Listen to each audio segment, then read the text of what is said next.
우리 한 인물을 살펴보는 것 참 의미가 있고요. 그 야곱이라고 하는 인물을 살펴보면서 우리의 인생을 대입해 보면 굉장히 많은 얻을 수 있는 교훈들이 있습니다. 이제 야곱의 출생에부터 시작돼서 이제 그의 죽음의 목전에 있는 대목까지 우리가 왔습니다. 사실 야곱이 죽으면서 창세기가 끝이 납니다.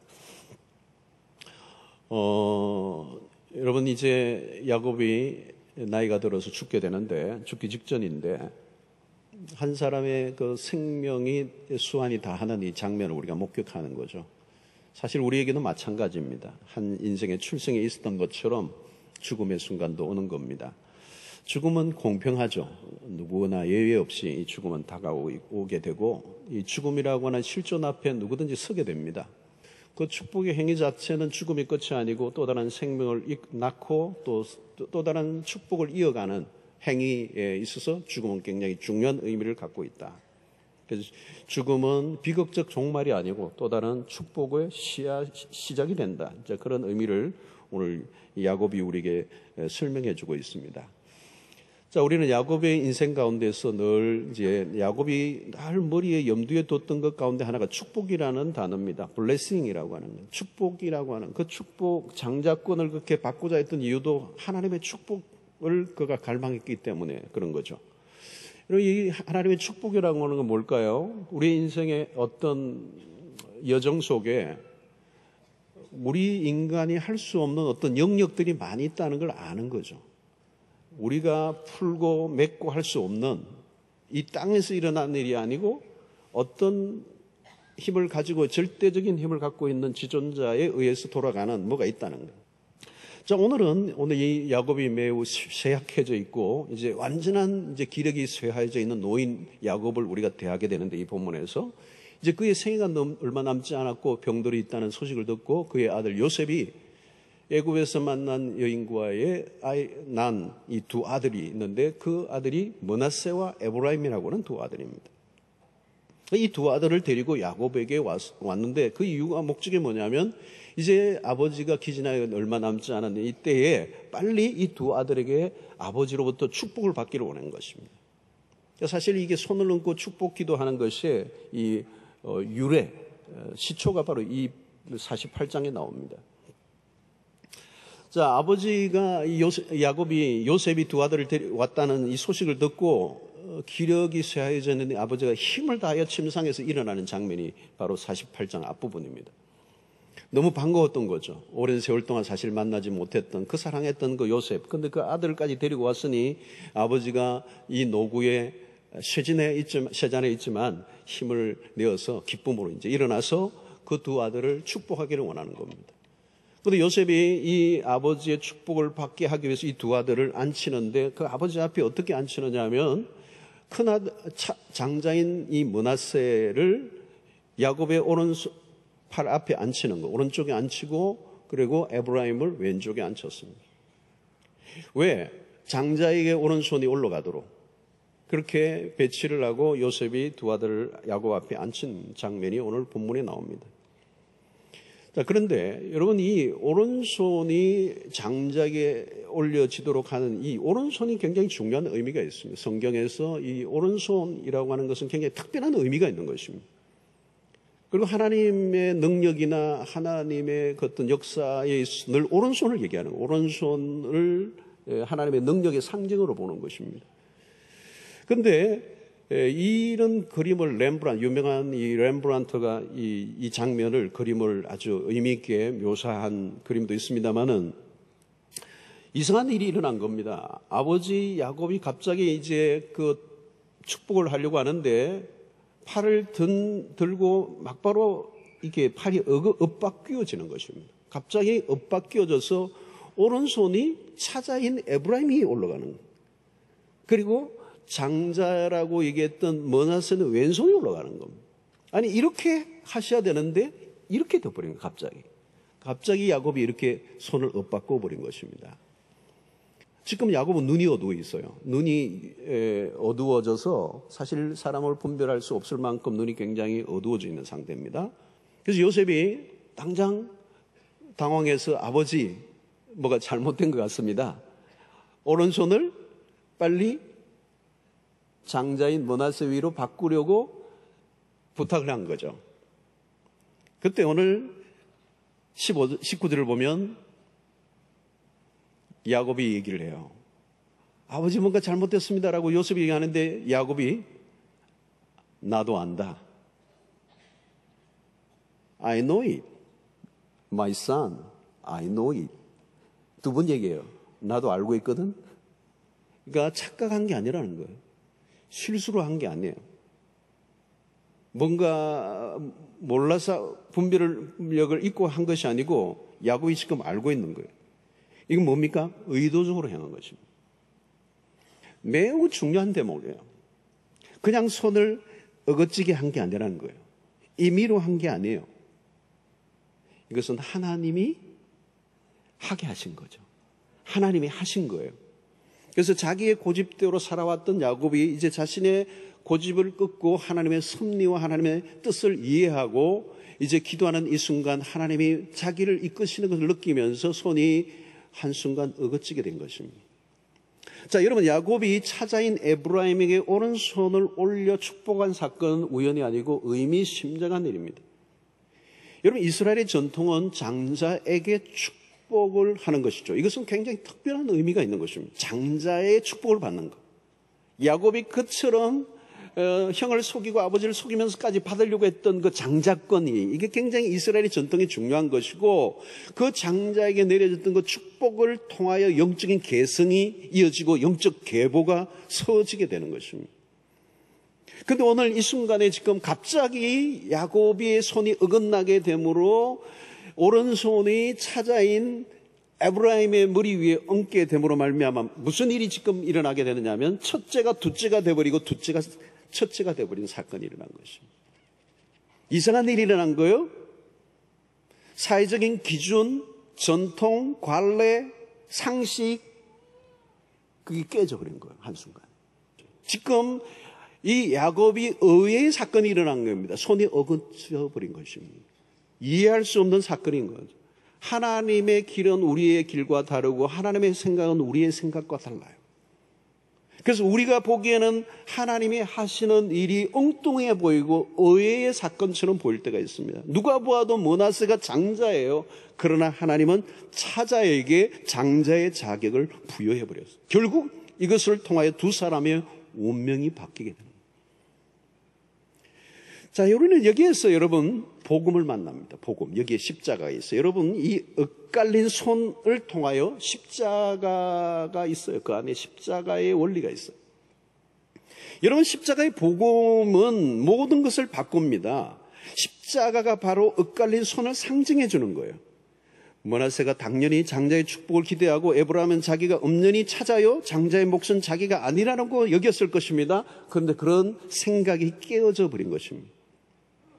에브라임의 입장에서는 의외예요. 왜 내가 장자가 됐지? 왜 나에게 오른손이 왔지? 여러분, 이것이 십자가의 은혜입니다. 하나님이 우리를 구원하신 사건도 사실은 의외예요. 왜 나를 구원하셨는지 의외의 사건입니다. 여러분, 갑자기 므낫세와 에브라임의 인생이 졸지에 뒤바뀌어서 야곱의 오른손이 에브라임 머리에 올려진 것은 결코 우연이 아니라는 거죠. 그 안에 하나님의 섭리가 있다는 겁니다. 인간적인 입장에서 보면 왜 이런 일이 일어났는지 알 수가 없어요. 그러나 여러분, 십자가가 뭡니까? 자격 없는 자에게 거저 주시는 하나님의 은혜잖아요. 마태복음 1장을 보면 예수님의 족보가 나오죠. 예수님의 족보를 보면 온통 그런 얘기예요. 문제 많고 결점투성이고 인간적으로 흠이 많은, 어쩌면은 그들 가운데는 보면 살인자가 있고 건진상간을 한 사람이 있고 몸을 판 장녀가 있고, 예수님의 족보를 보면 굉장히 지저분해요. 과거에 어떻게 살았는지 세상의 것들로 따진다면 제기할 수 없는 사람들입니다. 그러나 예수의 복음은 모든 것을 다 지워버리고 새롭게 이야기를 시작하게 하시는 거죠. 복음은 세상적인 기준을 철폐해버립니다. 사람들의 고정관념을 깨뜨려 역사하십니다. 우리가 교회 안에서도 자주 경험하는 것들이 있어요. 저 사람은 안 돼라고는 세상적인 기준을 가지고 우리가 판단하지만 하나님의 복음은 세상적인 기준이나 고정관념을 훨씬 넘어서서 다양하게 의외의 사건 속에 사람들을 선택하시고 구원의 길로 인도하시고 하나님의 위대한 역사에 쓰임받는 도구가 되게 하시는 것입니다. 여러분, 요셉이 아버지의 팔을 고쳐놓으려고 한 것처럼 우리도 하나님이 하시려고 하는 일들을 이해하지 못하고 우리의 방법과 생각대로 바꾸어 놓으려고 할 때가 많이 있습니다. 그러나 오늘 야곱은 하나님의 의도를 깨닫고 그 말씀 앞에, 그 뜻 앞에 온전히 순종하고 있는 모습을 보여주고 있어요. 그래서 고린도전서 1장 우리가 잘 아는 본문을 보면 이런 말씀이에요. 하나님께서는 세상에 미련한 것들을 택하사 지혜에 있는 자들을 부끄럽게 하신다는 거예요. 세상에 약한 것들을 택하사 강한 자들을 부끄럽게 하려 하시며 천한 것들과 멸시받는 것들과 없는 것들을 택하사 있는 것들을 패하게 하시려 하신다. 여러분, 인간적으로 볼 때 전혀 별 볼 일 없는 존재인데 하나님은 한없이 끌어올리실 때가 있어요. 하나님이 작정하시고 복을 몰아주시기로 하시면 인간이 막을 길이 없는, 저 사람은 아니야 라고 재단을 세상의 사람들은 할지 모르지만 하나님이 되기로 작정하시면 되는 역사가 일어나는 것입니다. 안 돼야 되는데 되는 역사가 일어나는 것, 그게 뭐예요? 복음이 하는 일이에요. 그러니까 전혀 인간의 상상과 기준을 뛰어넘는, 여러분 십자가상에 있는 강도 보십시오. 그 강도는 일평생 죄밖에 지은 게 없습니다. 그런데 마지막 순간에 예수 그리스도를 믿고 받아들임으로 그가 낙원에 이르는 전화위복의 반전의 역사가 일어나는 거죠. 의외의 사건이 일어난 것입니다. 갑자기 손이 엇갈린 사건이에요. 오늘 이게 하늘의 비밀이요, 하나님의 섭리요, 하나님의 작정하심인 것입니다. 야곱이 축복하기 위해 손을 드는데 오른손이 에브라임 쪽으로 가는 걸 느꼈어요. 그것은 뭐예요? 하나님의 강력하게 주도하시고 이끄시는 걸 느낀 거예요. 한순간에 일어난 일입니다. 그러나 그것은 하나님의 오묘한 섭리와 계획 속에서 일어난 사건이죠. 지금도 우리의 삶 속에 하나님의 섭리가 강하게 작동되고 있습니다. 하나님의 의도하심을 누구도 막을 수가 없습니다. 하나님이 주시면 주시는 거예요. 그게 하나님의 주권입니다. 왜 우리가 이런 은혜를 누리며 살까? 설명할 수 없는 은혜예요. 주위를 보아도 마찬가지입니다. 인간적인 잣대로는 설명할 수 없는 일들이 너무도 많이 일어나는데 그게 뭐냐? 하나님의 주권적인 은혜 속에서 일어나는 일이기 때문에 설명이 안 되는 일들입니다. 여러분, 설명이 되는 일은 인간이 하는 일이에요. 그러나 설명이 안 되는 일들이 일어나는데 그건 뭐냐? 하나님이 하시기 때문에 그런 일이 일어나는 것입니다. 자, 여러분, 우리가 세상의 사람들보다 나아서 이 자리에 앉아있는 거 결코 아닙니다. 우리가 노력하고 별 스펙을 다 샀지만 결정적인 것은 우리의 편에서 일어나는 것이 아니고 하나님의 편에서 이루어지는 것입니다. 자, 이것을 요한복음 1장 13절에 이렇게 표현합니다. 이는 혈통으로나 육정으로나 사람의 뜻으로 나지 아니하고 오직 하나님께로부터 난 자들이니라. 여러분, 1장 12절에 무슨 말씀이 있습니까? 영접하는 자 곧 그 이름을 믿는 자들은 자들에게는 하나님의 자녀가 되는 권세를 주셨다. 하나님의 자녀가 어떻게 되느냐? 혈통으로나 육정으로 되는 게 아니고 사람의 뜻으로 나지 아니하고 사람의 계획과 방법과 사람의 기준으로 일어나는 것이 아니라 오직 하나님께서 하시는 일이라는 거죠. 자, 오늘 야곱은 므낫세와 에브라임을 요셉의 자손이 아니라 자신의 자손으로 받아들이는 회귀한 사건이 본문에 일어나는 거예요. 5절을 보세요. 야곱은 요셉에게 무슨 얘기를, 두 아들을 데리고 오는데 무슨 얘기를 하느냐? 너가 낳은 이 두 아들은 에브라임과 므낫세는 내 거야. 그래요. 갑자기 자기의 손자들을 아들로 받아들이는 거예요. 아들로. 야곱이 요셉의 두 아들을 자신의 친자식으로 받아들이는 거예요. 특이한 일이 일어난 겁니다. 졸지에 에브라임과 므낫세는 야곱의 12지파 안으로 들어가는 거예요. 야곱이 12지파라고 하는 것은 굉장히 이 영적인 의미에 굉장히 중요한 의미가 있는 거죠. 대표성을 갖고 있는 것입니다. 가나안의 정복해서 12지파에게 모든 걸 나눠주고 12지파는 이스라엘의 상징이란 말이죠. 그런데 이 요셉의 두 아들을 이 지파 안으로 밀어넣는 거예요.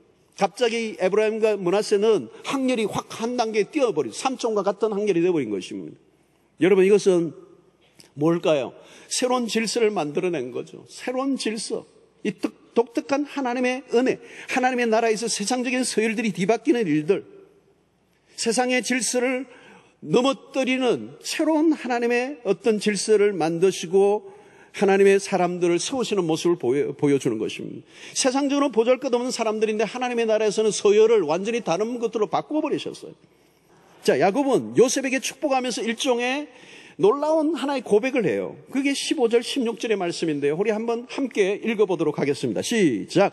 그가 요셉을 축복하여 이르되 내 조부 아브라함과 아버지 이삭이 섬기던 하나님, 나의 출생으로부터 지금까지 나를 지키신 하나님, 나를 모든 환난에서 건지신 여호와의 사자께서 이 아이들에게 복을 주시오며 이들로 내 이름과 내 조상 아브라함과 이삭의 이름으로 칭하게 하시오며 이들이 세상에서 번식되게 하시기를 원하노라. 자, 기가 막힌 표현을 했어요. 야곱이 이런 고백을 한다는 것은 놀라워요. 과거의 모습과는 전혀 다른 고백이 이 안에 묻어 있습니다. 여러분 보세요. 나의 출생으로부터 지금까지 지키신 하나님. 여러분, 이 안에 참 많은 이야기가 들어있지 않겠어요? 나의 출생부터 지금까지 나를 지켜주시고 인도하신 하나님. 이 안에 많은 스토리가 있는 겁니다. 야곱은 자기의 고집과 자기의 방식대로 살아오려고 몸부림을 쳤던 그 인생 실수와 허물들이 수없이 많았음에도 불구하고, 그럼에도 불구하고 하나님이 야곱을 이끌어내셔서 이스라엘이 되게 하시는 그 하나님. 나의 출생으로부터 지금까지 내가 알든 모르든 상관없이 모든 시간들 속에 나를 나되게 하시고 야곱을 이스라엘 되게 하셨던 그 하나님을 고백하는 거예요. 나의 출생으로부터 지금까지 지키신 하나님. 야곱은 자신의 생애를 통틀어 하나님의 손길이 닿지 않았던 순간이 하나도 없었고, 자기의 실수와 자기의 모든 것들에도 불구하고 나를 나되게 만드셨던 그 하나님을 고백하고 있는 것입니다. 여러분, 야곱은 사고를 많이 쳤어요. 자기 머리를 굴리며 살았습니다. 사기꾼처럼 살았습니다. 신앙이라고 하는 것은 짓거리만 한 것 정도밖에 없었던 사람들이었습니다. 그런데도 지금 야곱은 의역한 믿음의 조상으로 이스라엘이라고 하는 이름을 얻는 영적인 족장의 반열에 서게 하신 것은 하나님의 은혜라는 거예요.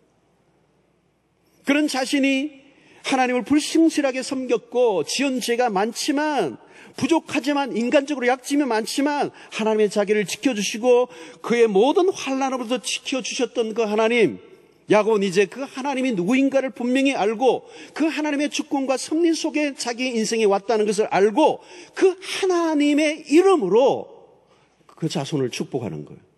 여러분, 오늘 또 우리의 자녀들에게 우리가 축복하는 이유가 뭘까요? 내 생애 가운데 나와 함께 하시고 나를 인도하셨던 그 하나님을 내가 신뢰하기 때문에 그 하나님에게 우리의 자녀들을 내어 맡기는 게 축복이잖아요. 우리의 자녀를 내가 책임질 수 없단 말이죠. 어떻게 책임을 지겠어요? 책임을 질 수가 없어요. 그러나 내 인생에 약점과 허물이 많고 넘어지고 깨어지고 믿음대로 온전히 살지 못했음을 불구하고 여전히 하나님은 나를 지켜주시고 오늘 여기까지 인도하셨던 그 신실하신 하나님이 내 자녀를 책임져 주실 것을 믿고 그분의 이름으로 그를 축복할 때 그 인생을 하나님이 인도해 주실 줄로 믿는 것입니다.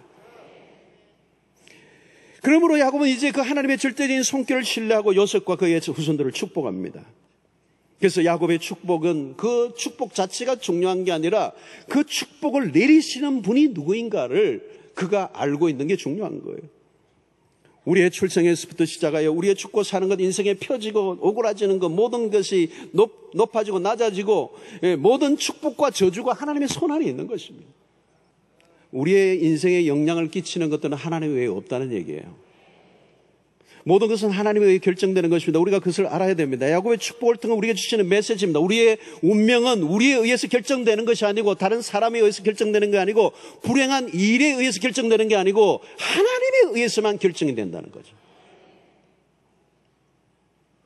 그러므로 내 생각대로 모든 게 잘 돌아가지 않는다고 너무 불안해하지 마세요. 하나님의 뜻대로 될 것입니다. 하나님의 수중에 있어요. 야곱의 손이 엇갈려 오른손을 찾아인 에브라임에게 올려진 것을 통해 야곱의 인생을 들여다봅니다. 사실 이게 오른손이 에브라임에게 미쳐 이 차자가 장자가 되어서 그가 므낫세보다 강한 자가 된 것은, 이것은 사실 야곱의 스토리를 얘기하는 것입니다. 야곱의 인생이 바로 그래요. 차자로 태어났고 인간적인 약점이 많고 자기 고집대로 살아오고 불신앙적 태도를 많이 보였지만 결국은 하나님이 야곱의 인생을 이스라엘로 들어 세우시잖아요. 이스라엘의 이름이 뭐예요, 여러분? 야곱이잖아요, 여러분. 지금도 국가가 야곱이잖아요.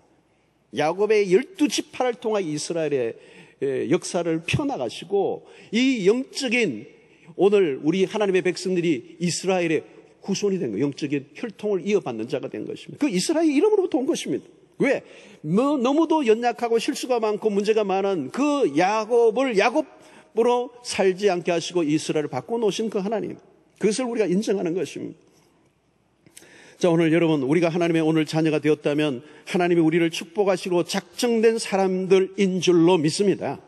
우리를 축복하시는 이유는 하나님이 우리를 통해서 영적인 혈통을 이어가시기를 원하시기 때문에 그랬어요. 영적인 장자권을 오늘 우리에게 주셔서 우리를 통하여 하나님의 축복이 또 흘러가도록 하시기 위해서라는 거죠. 여러분, 왜 야곱을 하나님이 세워주셨어요? 야곱이 잘났어요? 아니에요. 야곱이 문제가 많고 어떻게 보면 얄밉고 혼을 좀 내고 그냥 아웃시켜버려야 될 야곱이지만 왜 야곱을 끝까지 하나님 보듬고 가시고 그를 하나님의 사람으로 세우십니까? 이유는 그를 영적인 혈통을 가진 자이기 때문에, 영적인 장자권을 가지고 있는 자이기 때문에, 그 장자권을 살려야 그 장자권을 통하여 또 다른 사람들에게 하나님의 축복을 물려줄 수 있기 때문에. 그러므로 여러분, 오늘 우리는 미우나 고나 하나님 앞에 하나님의 자녀가 된 우리는 영적인 혈통을 이어가는 자들이요, 우리를 통하여 하나님의 세상에 축복을 나누어 주기를 원하시는 거죠. 여러분들 가운데 예수를 믿지 한 명도 믿지 않는 집안에 내가 예수를 믿고 있다면 영적인 장자권을 내가 갖고 있는 것입니다. 그래서 내 삶이 부족하고 연약하지만 나를 하나님 붙드셔서 그 가정에 복을 흘려 보내기를 원하시기 때문에 하나님 나를 살게 하실 거예요. 그냥 죽게 하시지 않는다는 거예요. 오늘 야곱은 마지막 죽기 직전까지도 당신의 영적인 장자권을 행사하며 하나님의 축복을 물려주고 있는 모습을 우리에게 보여주고 있습니다. 피 흘림이 없는 복음적 평화 통일을 하나님이 허락하신다면 이 민족의 7천만의 이 민족을 통하여 7천, 8천만의 이 민족이 해외 디아스포라 700만까지 하면요, 여러분 지금 많은 미래학자들 가운데 몇몇 사람들은 이 한국을 주목하고 있는 미래학자들이 많아요. 독특한 나라라는 거예요. 설명이 안 되는 나라예요. 설명이 안 되는 건 뭐예요? 하나님의 섭리가 있다는 거예요. 하늘의 비밀이 있다는 거예요, 여러분. 여러분, 일본은 선교사들의 무덤이에요.